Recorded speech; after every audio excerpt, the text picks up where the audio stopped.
Bueno, si hoy se produjera de repente un colapso digital global, o sea, un apagón masivo que borrara de un plumazo todos los servidores y discos duros del planeta, surgiría una pregunta bastante aterradora.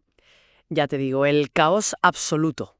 Totalmente. Porque claro, la pregunta es, ¿quién narices se encargaría de reescribir la historia, la ciencia y la cultura a mano para evitar que la civilización cayera en un abismo de amnesia colectiva? O sea, parece el argumento de una película postapocalíptica de estas que echan los domingos. Exacto, es que parece ciencia ficción pura, pero resulta que hubo un momento en la historia en el que la humanidad se enfrentó exactamente a este nivel de amenaza existencial. Ujú. Cuando el entramado estructural y jurídico del Imperio Romano se vino abajo, ¿verdad? Eso es. Cuando todo ese caos amenazó con devorarlo todo y el conocimiento occidental estuvo a 1 milímetro de desaparecer para siempre. Y resulta que hoy el calendario marca una fecha clave. 26 de marzo. 26 de marzo, exacto. Una excusa perfecta para arrancar esta inmersión a fondo y analizar la figura de un hombre que se interpuso entre la cultura y la oscuridad total. Hablamos de San Braulio de Zaragoza. Y, a ver, el interés de mirar hacia este periodo, hacia el siglo VI, no es solo por la anécdota histórica de supervivencia, ¿sabes? Claro, hay algo más profundo ahí. Mucho más. Es una lección tremenda sobre cómo las sociedades procesan, filtran y protegen el conocimiento. Porque existe esta tendencia generalizada en quienes nos escuchan y en todos nosotros de contemplar la Alta Edad Media como un inmenso agujero negro intelectual. Sí, como que todos eran unos ignorantes y vivían en el barro, ¿no? Exactamente. Se asume que imperaba la ignorancia absoluta. Pero cuando te pones a observar el rastro biográfico de la época y las reflexiones que dejaron escritas, emerge una resistencia cultural que es fascinante. O sea que San Braulio no era solo un tipo con un cargo eclesiástico importante en la Hispania visigoda y ya está. Para nada. Su figura es fundamental para entender por qué la maquinaria del pensamiento crítico y toda esa herencia clásica no se evaporaron bajo la presión de un mundo que literalmente se estaba derrumbando. Bueno, para que nuestra audiencia comprenda verdaderamente la magnitud de este rescate monumental, creo que es imprescindible situar un poco las piezas en el tablero. Sí, hay que dar algo de contexto geopolítico. Eso es. Nos plantamos a finales del siglo VI en la península ibérica. El Imperio Romano, con su red inmensa de infraestructura, sus tribunales, su comercio fluido, su sistema educativo, pues ha desaparecido. Caput. Se acabó. Y en su lugar se asienta el reino visigodo. Lo cual genera un nivel de fricción social y administrativo altísimo. Yo a veces, intentando buscar una analogía moderna, lo comparo con una de esas fusiones corporativas titánicas pero salvajes. Me gusta esa comparación. Desarrolla un poco eso. Pues imagínate una empresa gigantesca muy estructurada que de repente es absorbida por unos nuevos dueños, que entran por la puerta imponiendo su autoridad por la fuerza. Los visigodos, en este caso. Claro, tienen el control absoluto de la junta directiva, el monopolio de la fuerza, pero surge un problema gravísimo de organización. ¿Cómo logras integrar la cultura corporativa de la empresa comprada sin perder todo el conocimiento técnico acumulado? El famoso know-how, ¿no? Exacto, el know-how de siglos de historia. Pues fíjate, la analogía de la fusión corporativa es muy buena, pero requiere una precisión histórica importante. A ver, cuéntame. Yo soy todo oídos. O sea, en una absorción moderna, la empresa compradora suele traer su propio software de gestión, su propia manera de hacer las cosas. Pero en el siglo VI, los visigodos aportaban una indudable superioridad militar, pero carecían por completo de la arquitectura administrativa. O sea, no tenían los manuales para gestionar un estado tan complejo como el romano. Nada. Cero. No tenían ni el aparato burocrático, ni la tradición filosófica, ni esa red de escuelas de derecho que sostenían el mundo antiguo. Y es en este vacío de poder institucional tan enorme donde entra en juego la única organización que podía hacer algo. La Iglesia. Claro, por pura necesidad de supervivencia civil, tuvo que asumir el papel de archivero universal. Es que al desaparecer el Estado imperial, la red de escribas y bibliotecas también se va a pique. Alguien tenía que guardar los manuales de instrucciones de la civilización. Literalmente. Desde cómo aplicar una ley sobre propiedad hasta cómo medir el paso del tiempo. Y ojo, que no era una labor puramente decorativa o teológica. O sea, no solo copiaban Biblias. ¿Qué va, qué va? Tuvieron que convertirse en los custodios de la gramática, la lógica, la medicina empírica, la botánica, el derecho. Madre mía, todo el saber humano. Todo lo que permitiera articular un pensamiento complejo. Estaban construyendo un puente de pergamino sobre un abismo histórico brutal. Sin esa red descentralizada de monasterios, copiando textos sin descanso, el apagón cultural habría sido irreversible. Y aquí es donde los documentos de nuestra inversión de hoy nos revelan un dato sobre San Braulio de Zaragoza que a mí personalmente me ha dejado fascinado. Ah, ya sé por dónde vas. Su compañero de fatigas. Exacto, que no operaba solo.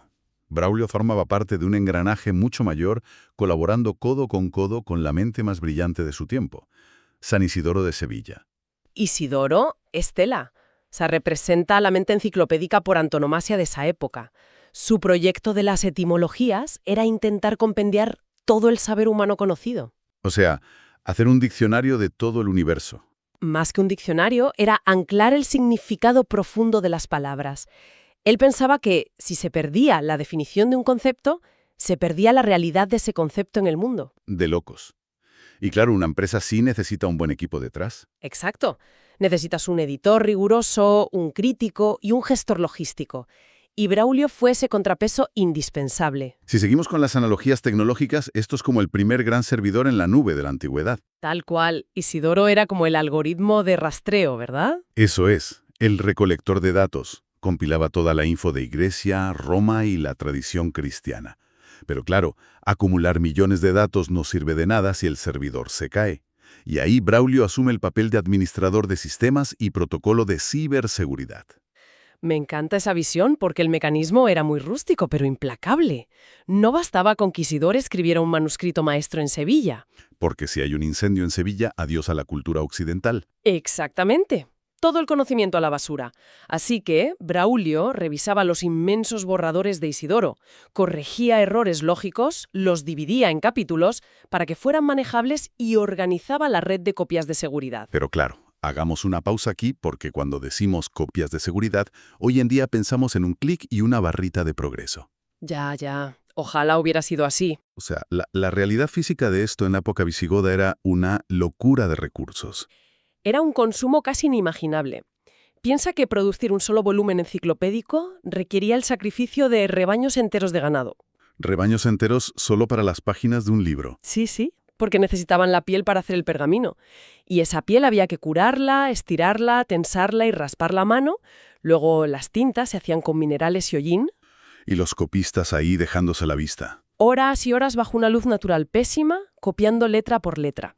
Porque un error de transcripción podía alterar una ley entera o un principio de astronomía. Era un proceso tan lento y costoso que decidir qué se copiaba era cuestión de supervivencia. Y ahí es donde Braulio tenía que decidir, oye, esto se copia y esto no. Exacto. Él aplicaba el criterio. Decidía qué ideas merecían ese sacrificio brutal de recursos y se aseguraba de que se distribuyeran por Europa en nodos geográficos seguros. O sea que si hoy yo como lector moderno puedo estudiar a Cicerón o entender el derecho romano, es porque un obispo de Zaragoza, hace 14 siglos, decidió que valía la pena el gasto de copiarlo. Así de simple y así de rotundo. Fue un acto deliberado de resistencia frente a la decadencia. Sin ese filtrado crítico, el Renacimiento posterior directamente no habría tenido cimientos.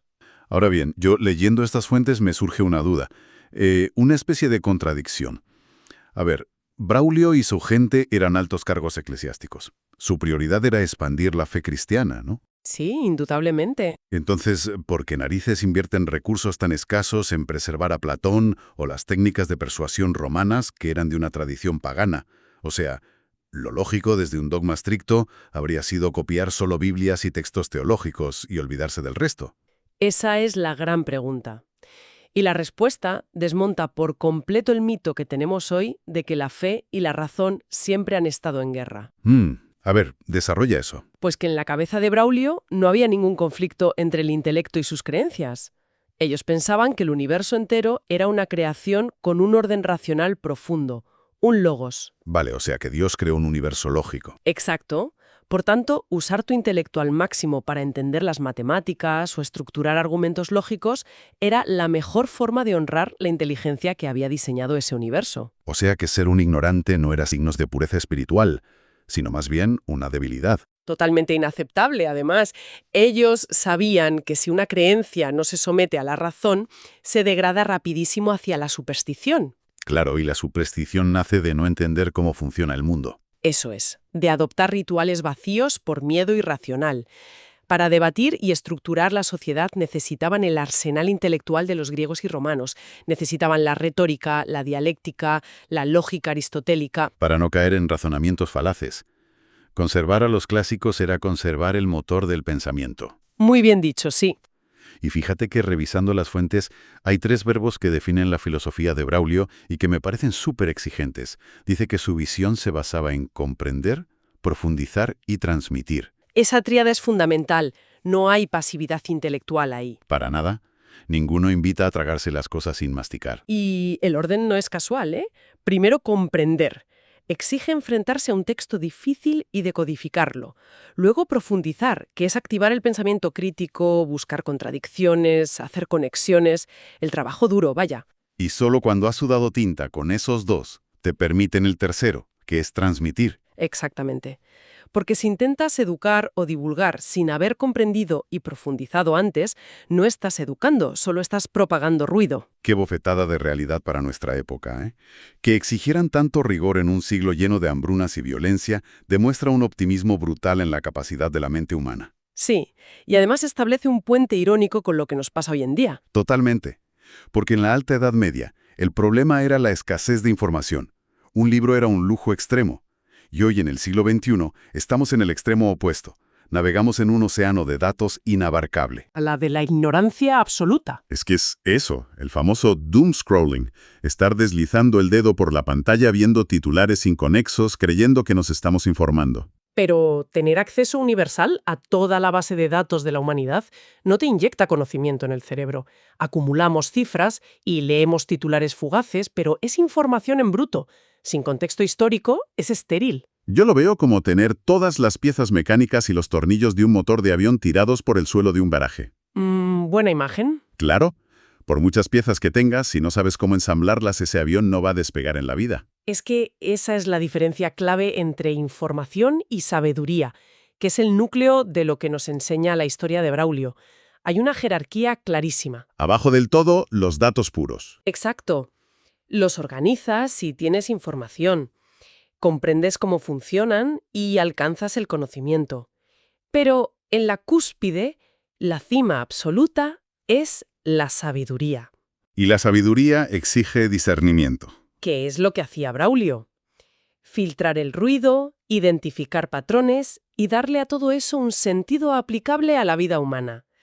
Por eso los documentos cierran con esa máxima en latín tan potente. Sapientia fidei lumen est, que traducido para nuestra audiencia sería algo así como la sabiduría es la luz de la fe. ¿Sí? Y por extensión de cualquier creencia o ideología que tengas.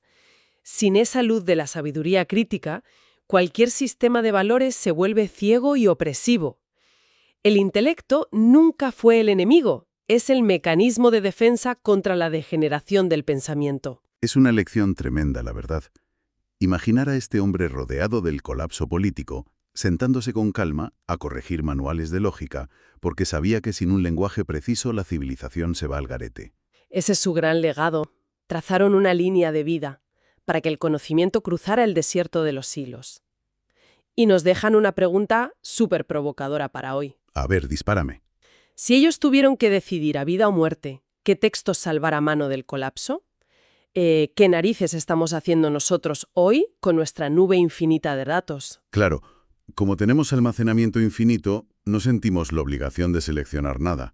Lo guardamos todo, el ruido y la señal. Exacto. Imagínate a un arqueólogo de la información dentro de 2000 años excavando en nuestros servidores. Madre mía, pobrecito mío. ¿Qué se va a encontrar? ¿Nuestra mejor ciencia y filosofía, ordenadita? ¿O una montaña colosal de ruido trivial, interacciones fugaces y datos sin jerarquía? Seguramente lo segundo. Encontrar un poco de sabiduría ahí va a ser buscar una aguja en un pajar. Pues aplicar ese discernimiento hoy, separar la señal del ruido, es una tarea tan urgente para nosotros como lo fue para Braulio en aquella biblioteca de Zaragoza. Pues con esa invitación ineludible a ordenar nuestro propio entorno intelectual, a dejar el doomscrolling y buscar la verdadera sabiduría, cerramos nuestro análisis de hoy. Un eco del pasado que nos recuerda que afilar el espíritu crítico sigue siendo la mejor herramienta de supervivencia que tenemos. Sin duda. A pensar se ha dicho.